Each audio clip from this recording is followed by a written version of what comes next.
He only wanted to do something kind. A small gesture, the kind most of us would overlook. But instead of gratitude, he was met with laughter, whispers, and cruel stares.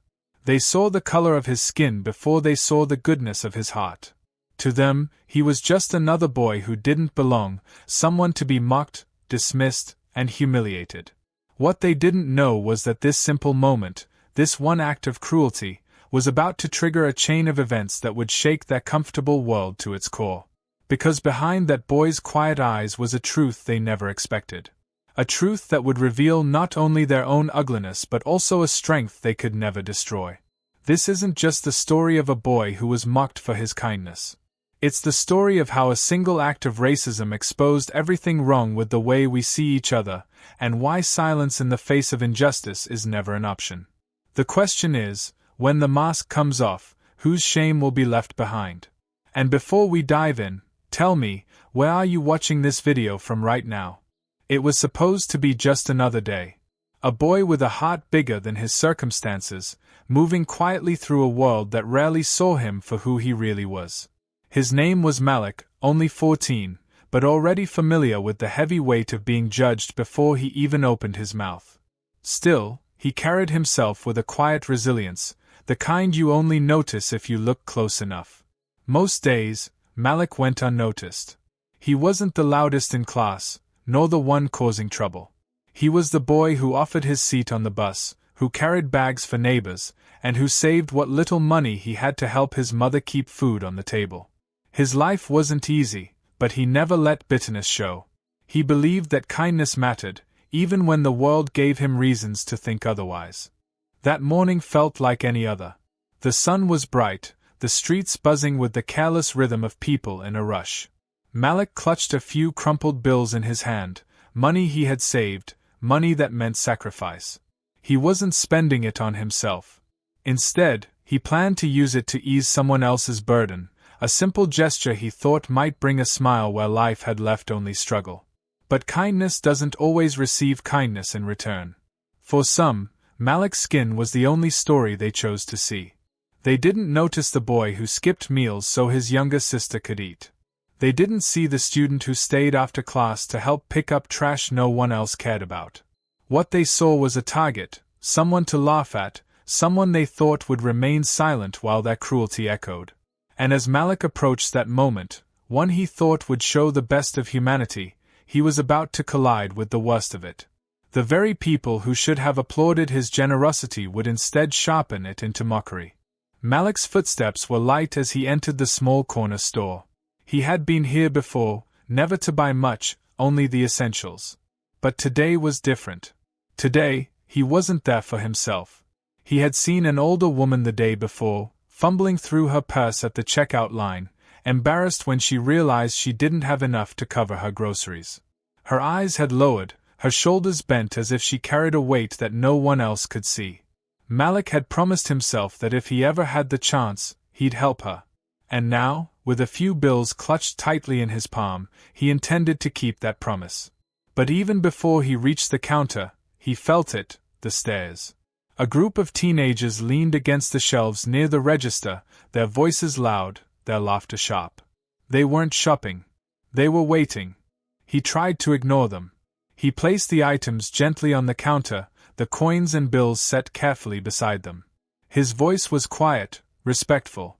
"I'll pay for hers too," he said, nodding toward the woman behind him. For a second, the store grew still, as if the world had paused to recognize his kindness. Then came the laughter. It started as a snicker from one of the boys, then spilled into full-throated mockery. "Look at him," one sneered. "Trying to play the hero. With what, pocket change?" Another chimed in, loud enough for everyone to hear. "Bet he can't even pay for his own food." Their words cut through the store, each one sharper than the last. The woman's eyes softened with gratitude, but even she seemed hesitant, her lips pressing together as though she feared making things worse.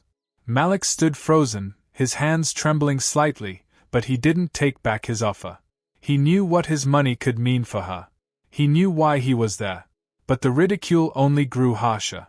One of the boys stepped closer, his voice dripping with cruelty. "Double the money? You don't even look like you belong in this store." The cashier didn't intervene. No one told them to stop. The silence of the room became its own kind of violence, an agreement that humiliation was entertainment.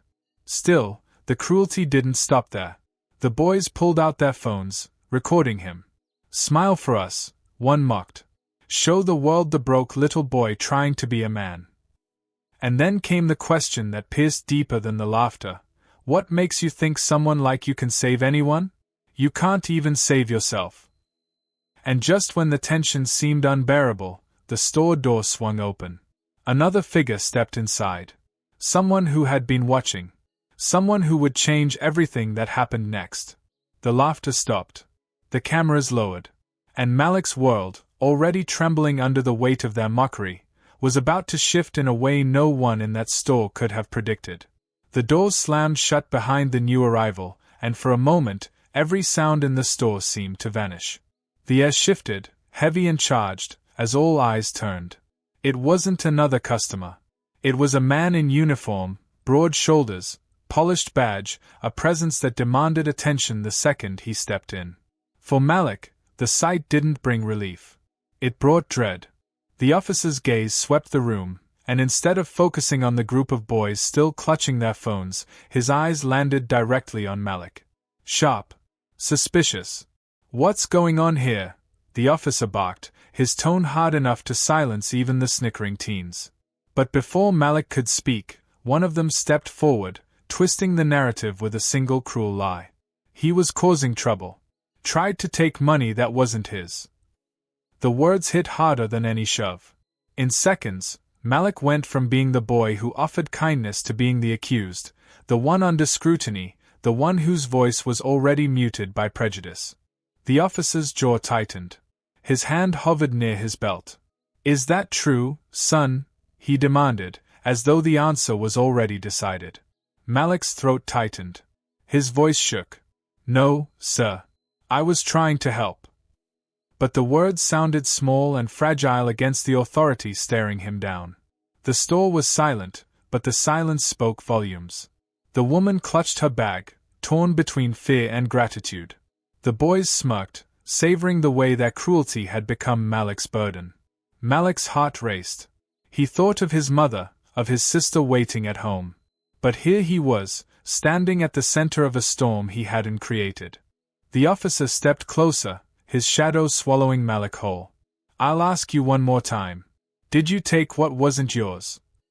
And in that moment, Malik realized it didn't matter what he said. Fear surged through him, cold and paralyzing. The officer's hand shifted closer to his holster.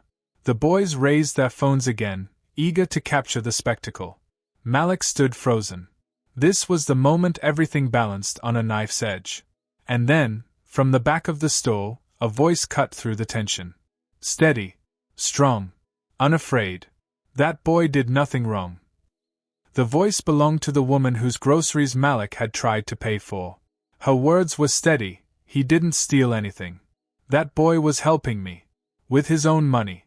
While the rest of you laughed. Her words cut through the air like a blade, stripping the room of its lies. The officer hesitated, his hand easing away from his holster. The boys lowered their phones, their smirks fading as the weight of exposure pressed against them. Malik didn't move. His body was still trembling, his heart still racing, but for once, someone else had carried the truth into the light. When Malik left the store that day, he didn't feel like a hero. He didn't feel victorious. What he felt was the sharp edge of reality, that kindness alone wouldn't protect him, that truth could be buried under lies, that justice could be silenced if no one dared to speak. But he also carried something else, proof that courage, even when it feels small, matters. Proof that standing firm in the face of hate leaves cracks in the walls built to contain us. Malik's experience wasn't just his, it mirrors the lives of countless others who are judged, mocked, or threatened simply for existing. It's a story that repeats itself in schools, in stores, on streets, in moments we'd rather forget but cannot ignore. The lesson is clear: silence protects the oppressor, not the oppressed. And every cruel laugh, every unchallenged lie, every moment of looking away allows injustice to keep breathing. Malik's courage, and the woman's choice to speak, remind us that change begins not with grand gestures, but with ordinary people refusing to stay quiet. So the question we're left with is this: when we witness injustice, will we laugh, stay silent, or speak? Because the truth is, what we choose in those moments doesn't just define the victim. It defines us all. If this story moved you, hit the like button, share it with someone who needs to hear it, and let me know your thoughts in the comments below. Every voice matters.